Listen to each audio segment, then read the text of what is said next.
Bismillahirrahmanirrahim. Assalamualaikum warahmatullahi wabarakatuh.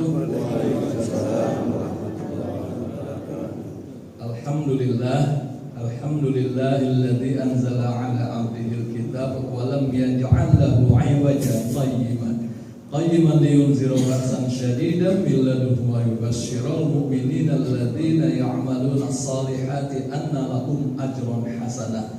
Ashhadu an la ilaha illallah wahdahu la syarika lah wa ashhadu anna Muhammadan 'abduhu wa rasuluhu la nabiyya ba'da. Allahumma shalli wa sallim ala sayyidina Muhammadin wa ala alihi wa sahbihi wa man tabi'ahum bi ihsanin ila yaumil qiyamah, amma ba'du. Faqala Allah ta'ala fil kitabil karim wa huwas sami'ul 'alim. A'udzu billahi minasy syaithanir rajim. Bismillahirrahmanirrahim. Ya ayyuhalladzina amanu taqullaha wa qulu qawlan sadida yuslih lakum a'malakum wa yaghfir lakum dzunubakum wa man yuti'illaha wa rasulahu faqad faza fawzan 'azima. Wa qala Rasulullah sallallahu alaihi wasallam, khairukum man ta'allama al-Qur'an wa 'allamahu. Sadaqallahul azim wa sadaqan nabiyul karim wa nahnu ala dzalika minasyahidin walhamdulillahi rabbil alamin.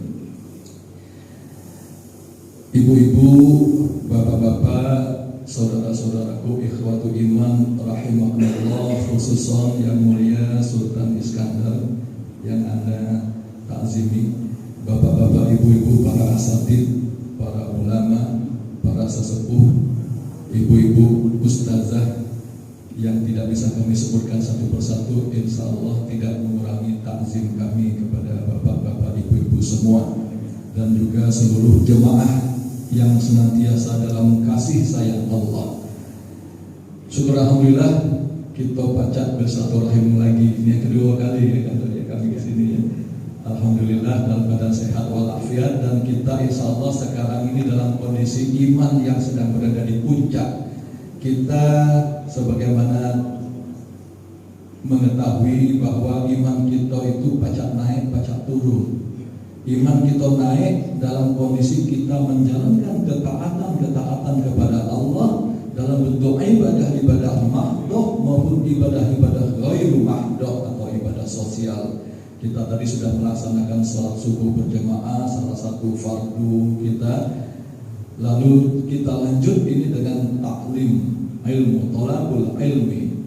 Tolabul ilmi juga bagian dari ketaatan kita untuk menambah keilmuan kita, menambah wawasan dalam pemahaman agama kita, yang semuanya itu adalah dalam rangka kita taqarrub ilallah, kita mendekatkan diri kepada Allah sedekat-dekatnya. Kita menjalankan ketaatan tadi untuk menjaga kondisi keimanan kita stabil. Memang tetap pacak ada potensi turun iman itu. Kenapa iman pacak turun? Kalau kita melakukan kemaksiatan. Nah, orang beriman itu kalau tidak sengaja nyampak jatuh dalam kemaksiatan itu, sebagaimana Allah sampaikan dalam Quran surat Ali Imran ayat 135 itu, waladzi fa'alu fahishatan aw dhalamu anfusakum zakarullaha fastaghfiru li dzunubihim. Jadi kalau orang beriman itu kata Allah, bukan berarti dia itu tidak kenal dosa-dosa, tidak kenal maksiat, masih ada kemungkinan. Maka mana cirinya orang beriman itu? Kalau dia tidak sengaja nyampak ke dalam fahishatan aw dhalamu.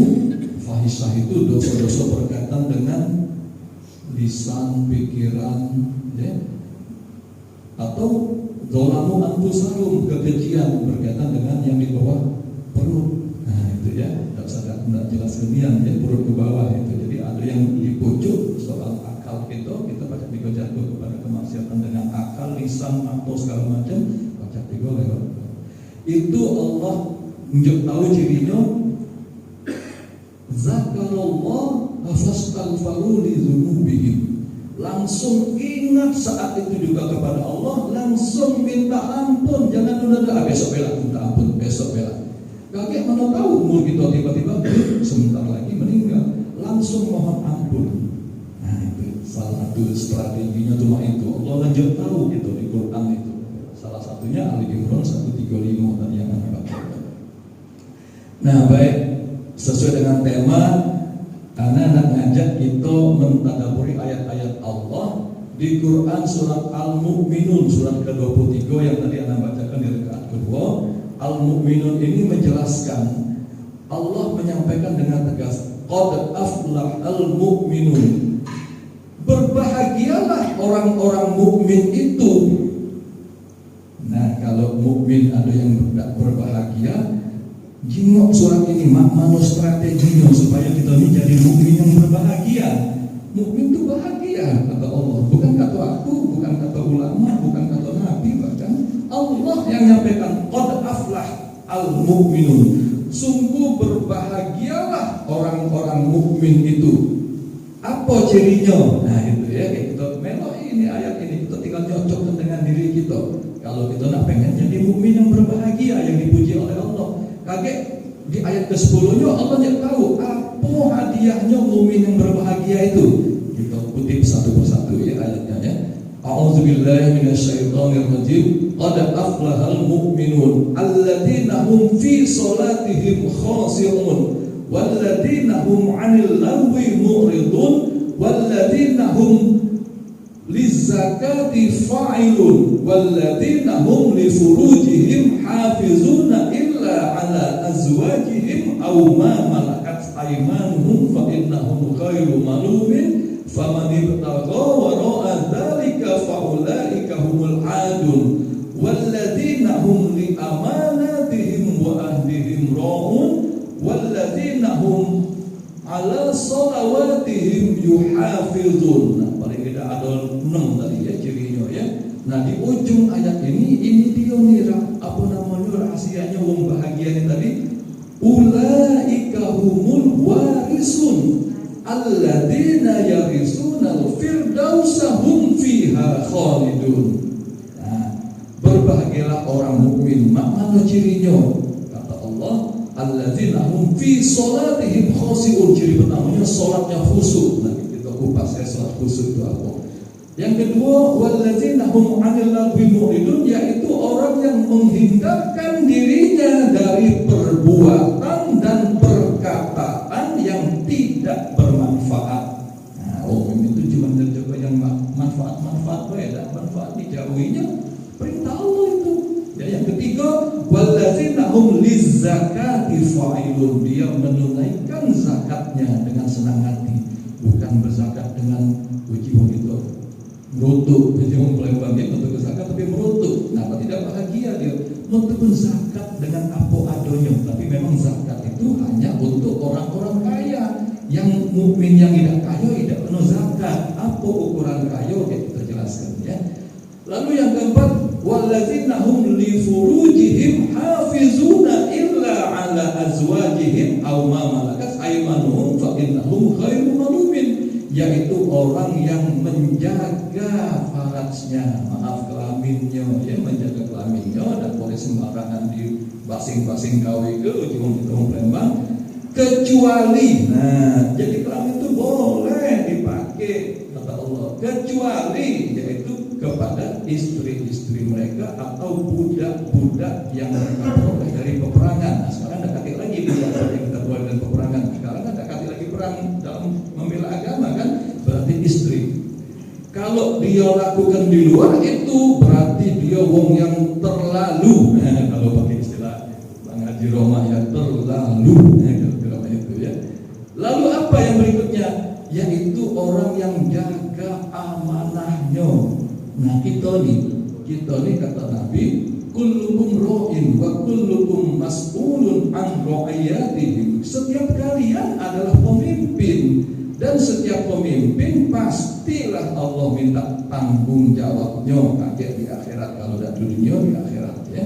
Pasti yang di akhirat itu. Jadi kita ini punya amanah, kalau minimal amanah kalau kita lanang ya sebagai kepala keluarga minimal itu Amanah yang kita pegang apa? Amanah untuk mendidik, menafkahi dan melindungi istri dan anak-anak kita. Apalagi kalau kita punya amanah lain lagi, level RT, RW, apa lagi?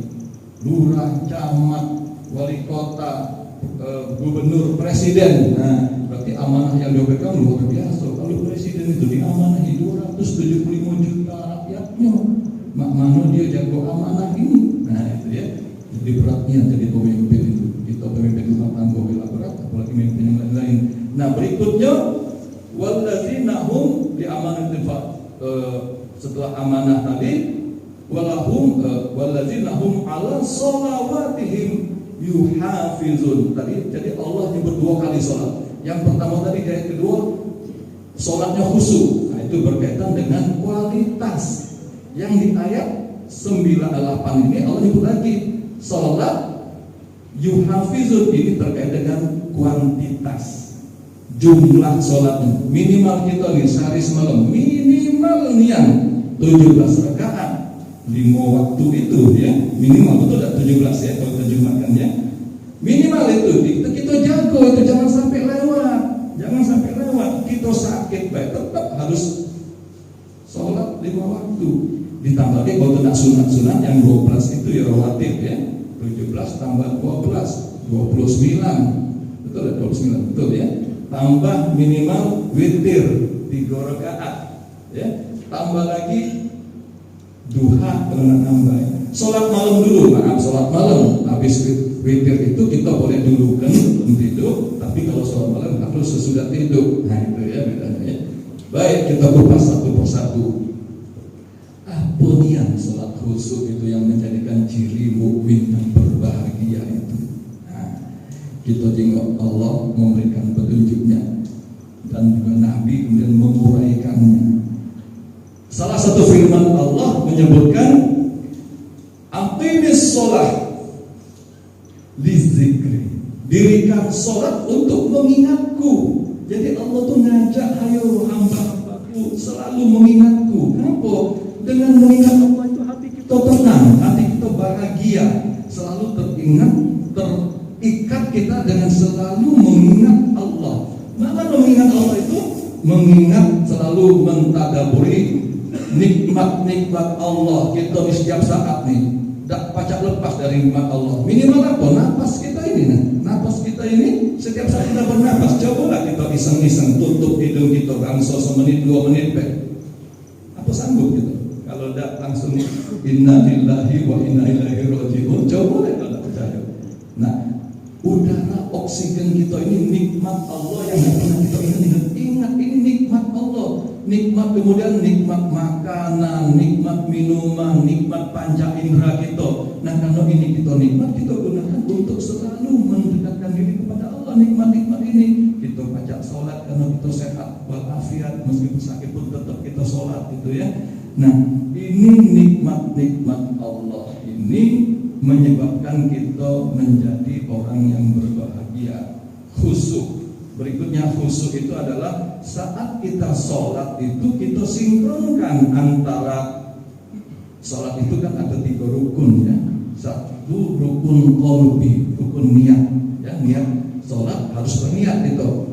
Perkara kemudian dilafazkan atau tidak dilafazkan, ulama terjadi perbedaan dalam mazhab ya. Syafi'i dilafazkan ya, kalau Hambali, Maliki, Hanafi tidak dilafazkan, tapi tidak usah kita kupas perbedaan ulama itu ya, sama-sama ulama ahli, mereka ahli-ahli ya. Jadi boleh kita lafazkan kalau yang mengikuti Syafi'iyah, boleh tidak kita lafazkan kalau mengikuti Hambaliyah, Malikiyah dan Hanafiyah ya. Rukun qalbi. Kemudian apa yang disinkronkan antara qalbi dengan rukun qauli kita? Ya, takbiratul ihram kita, dan sekaligus rukun fi'li kita, rukun perbuatan. Rukun dalam sholat itulah yang bisa menyebabkan kita, kalau kita sinkronkan antara ketiga rukun itu, maka insya Allah fokus sholat kita. Bahasa kita sekarang khusyuk itu dengan gampang itu fokus lah. Fokus. Jadi bukan cuma urusan yang lain-lain, kita fokus. Kalau kita contoh nih ya, kita diundang Yang Mulia Sultan ke rumahnya, pasti kita khusyuk niat. Diundang oleh wali kota, diundang oleh gubernur, apalagi diundang oleh presiden, khusyuk niat kita ngadep gitu ya. Ujung rembang, kalau pas duduk tidak peringut lagi gitu ya. Saking khusyuknya Pak. Nah ini yang undang kita, yang kita hadapi dengan yang menciptakan alam semesta ini, menciptakan presiden, menciptakan gubernur, menciptakan wali kota dan seluruh alam semesta termasuk kita, pasti kita fokusnya. Tapi fokus di situ bukan berarti kita lupa segala sesuatu. Tetap kita dalam keadaan sadar, tapi kita sadar bahwa kita sedang menghadap Allah. Nah ini salah satu bentuknya khusyuk ini, sebagaimana dalam hadis yang panjang, hadis dari riwayat Umar ibn Khattab, suatu ketika Jibril datang kepada Nabi dalam bentuk manusia. Ya, Jibril kan malaikat, pacak merupakan dirinya sebagai manusia. Wong belagak nian begitu, rambut bersisir rapi, hitam, bajunya putih, tak katik bekas-bekas perjalanan jauh. Tapi wong-wong di situ sahabat tak kenal siapa wong ini. Kalau sahabat itu saling kenal, nah si kok ini bukan mau dari jauh, berarti mau parasin, tapi kami tidak kenal. Langsung dia duduk. Salah satu yang dia tanyakan kepada mereka ada 3 hal: akhbirni anil Islam, akhbirni anil iman, akhbirni anil ihsan, akhbirni anil sa'ah. 4 ya. Nah yang ketiga ini dia nanya akhbirni anil ihsan, sampaikan padaku apa itu ihsan. Lalu Nabi menjawab, anta budallaha ka'annaka tarahu fa innahu takun tarahu fa innahu yaraka. Ihsan itu engkau beribadah kepada Allah seolah-olah engkau sampai kondisi melihat Allah. Jika engkau tak sanggup, maka selalu yakin bahwa Allah selalu melihatmu. Nah sampai segitunya ya ihsan itu ya. Nah itulah ihsan dalam sholat, cuma itu. Tapi kalau kita tidak sampai, mungkin cuma kalangan wali dan rasul dan nabi yang mencap sholat sambil merasa dia melihat Allah. Kita mungkin tidak sanggup sampai situ ya. Tapi yang kedua Nabi, kalau kau tak sanggup, maka yakinlah Allah selalu melihatmu. Nah kalau kita sholat merasa dilihat Allah, pastilah kita itu sesempurna mungkin rukun qalbinya, rukun fi'linya, rukun qaulinya sinkron. Nah itu ya. Tapi sekali lagi jangan sampai lupa, imam sudah sujud kita masih tegak, itu lupa namanya ya. Bukan khusyuk, bukan berarti lupa, tetap dia dengan lingkungannya, tapi dia fokus kepada Allah. Berikutnya anillahu walladzina hum fi sholatin khasirun walladzina hum anillahi mu'ridun. Orang beriman itu dak galak ngomong apalagi melakukan yang enggak manfaat ya. Ini kuncinya juga. Kalau kita tuh galak meloi urusan wong ya, galak apalagi kita membiasakan kita galak menggibah wong, apalagi memfitnah wong, berarti kita melakukan lisan yang tak bermanfaat, berdosa itu ya. Apalagi juga kalau kita melakukan hal-hal yang tidak manfaat, berarti kita bukan mukmin yang bahagia. Takutlah kita melakukan hal-hal yang tidak manfaat itu, dan takutlah kita melakukan omongan-omongan lisan yang tidak manfaat. Salah satu cara Nabi menunjuk tahu kita dalam salah satu hadis mulianya uji Nabi ini ya, kalau kita nak jadi orang beriman yang terlalu yang bermanfaat. Uji Nabi dalam salah satu riwayat Muslim dan Abu Dawud, Rasul bersabda, "Man kana yu'minu billahi wal yaumil akhir falyaqul khairan aw yasmut." Nah, itu dia tegasnya Nabi katakan. Kalau kamu memang beriman kepada Allah dan hari akhirat, katakanlah yang benar dan baik saja. Kalau tidak baca, diam, ujar Nabi. Jadi kalau kita tidak baca ngomong baik, ya, diam baik, jangan melok-melok kayak uji wong cak-cak nak tahu-tahu lepas kita tak tahu apa-apa, melok-melok ngomong, jatuh kepada minimal ghibah, yang lebih parah lagi fitnah. Nah, ya, ghibah baik kata Allah dalam Quran surat Al-Hujurat surat 49 ayat 12, ghibah itu ibarat kalian makan bangkai saudara kalian sendiri. Nah, makan bangkai siapa yang galak, apalagi bangkai saudara kita dewek, pasti kalian jijik kata Allah surat Al-Hujurat ayat 12 terjemahnya. Jadi jangan sampai kita menggunakan lisan kita ini untuk menggibah atau memfitnah, itu tidak bermanfaat. Apa yang manfaat? Yang manfaat kita nasihati wong, saling kita menasihati sesama muslim dalam rangka berkasih sayang, dalam nasihat menjunjung kebenaran, dalam rangka kita menjaga kesabaran, dilakukan dengan sabar, menasihati wong, nasihati kita nasihati wong juga. Nah ini kita lagi menasihati ini, kami menasihati bapak-bapak, ibu-ibu semua, saudara-saudaraku ikhwatul iman, dengan ayat-ayat Allah dan sabda-sabda Rasulullah. Itu yang paling bagus, menggunakan lisan kita dengan mengkaji ayat-ayat Allah dan sunnah-sunnah Rasulullah, dan juga nanti termasuk ijma' sahabat. Kalau kita misalnya lebih dalam ya, itulah kata-kata yang bermanfaat. Kalau tidak baca, diam baiklah, ya. Karena kalau kamu diam, kamu terhindar dari kemungkinan jatuh kepada ghibah dan fitnah. Yang ketiga, menunaikan zakat. Nah, zakat ini ukurannya untuk wong kayo baik. Apa ukuran kayo menurut Nabi? Nabi menguraikan ayat ini, lalu Nabi mengatakan setiap 20 dinar setengah dinar, itu ukurannya ya.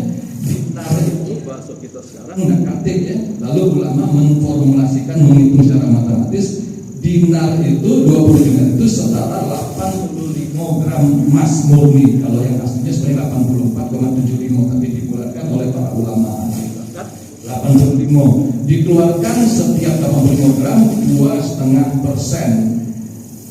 Berarti yang berlaku baik emasnya dewe maupun uang tunai. Baik emas itu dewe, uang tunai, emas perhiasan dan seluruhnya, yang kalau kita formulasikan, konversikan nilainya setara 85 gram ke pucuk. Kalau kira-kira sekarang emas para 2 juta sekarang ini ya.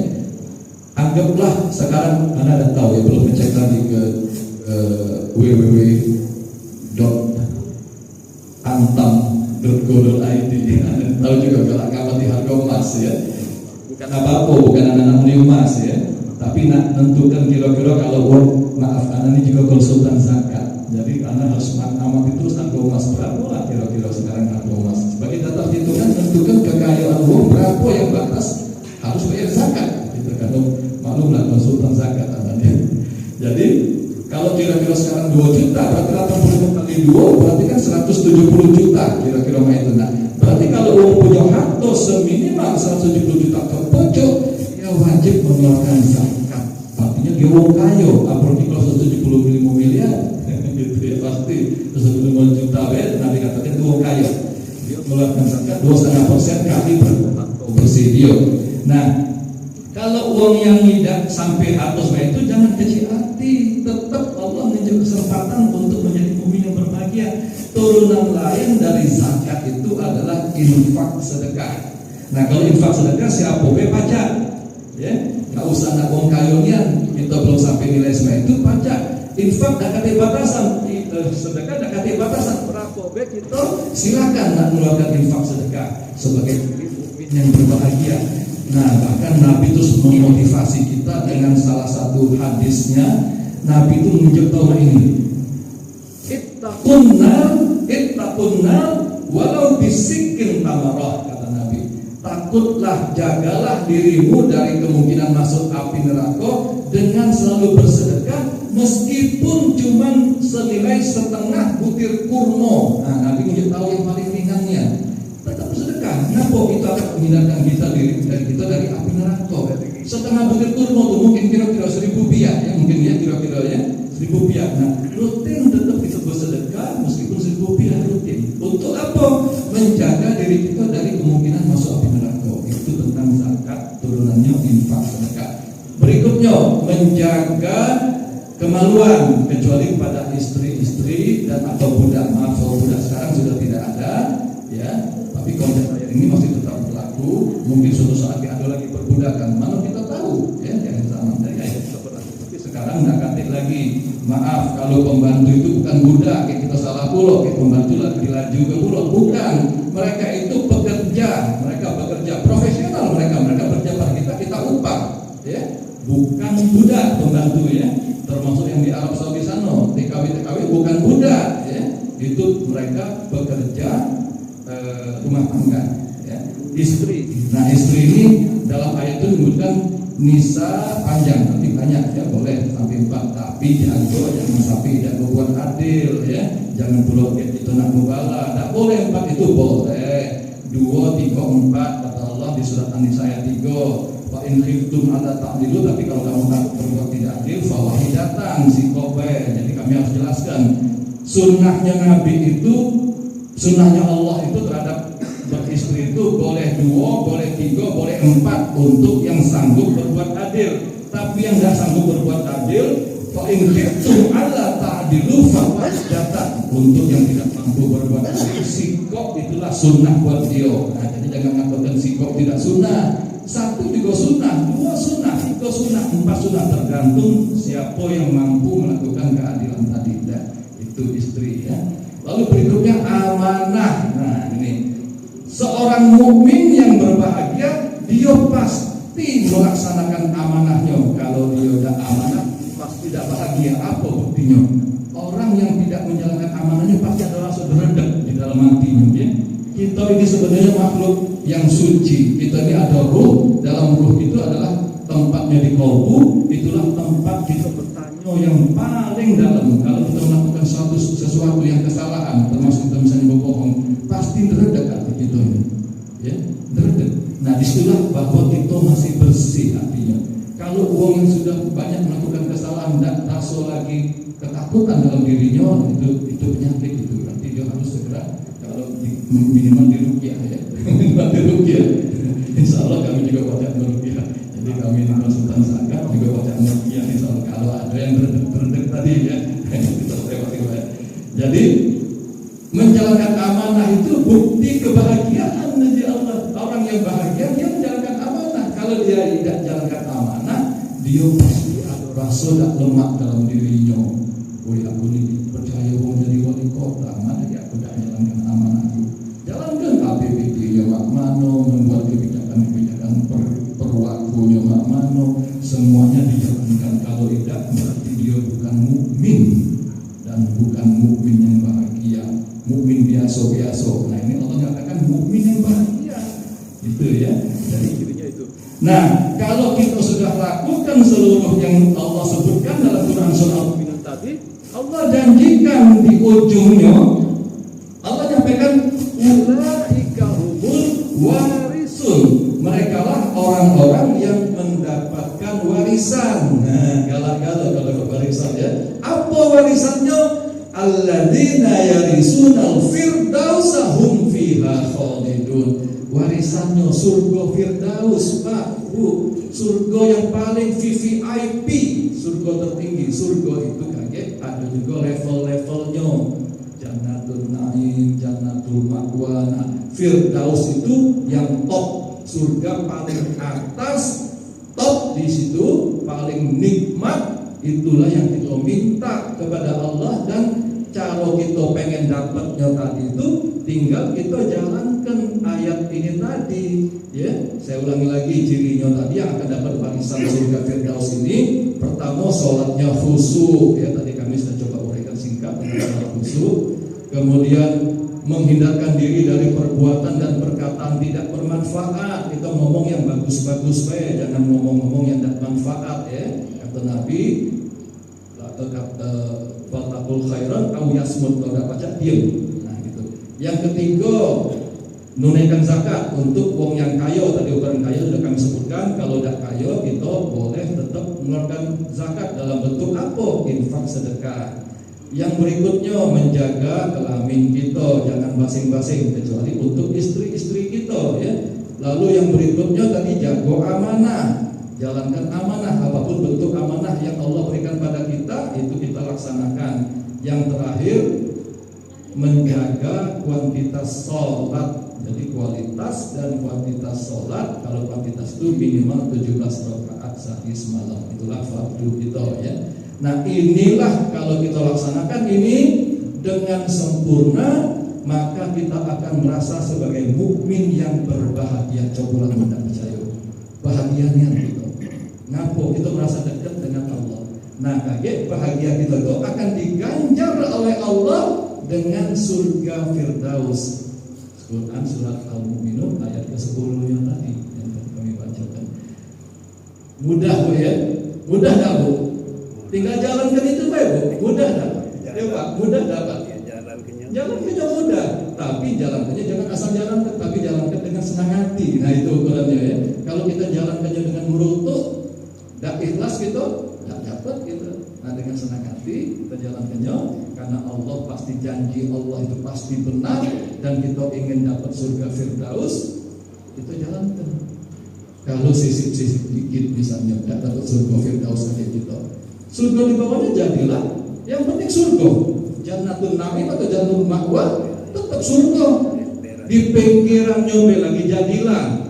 Puji siapa dulu? Salah satu tokoh kita ini, Cak Nun ya. Cak Nun itu pernah ngomong, Cak Nun.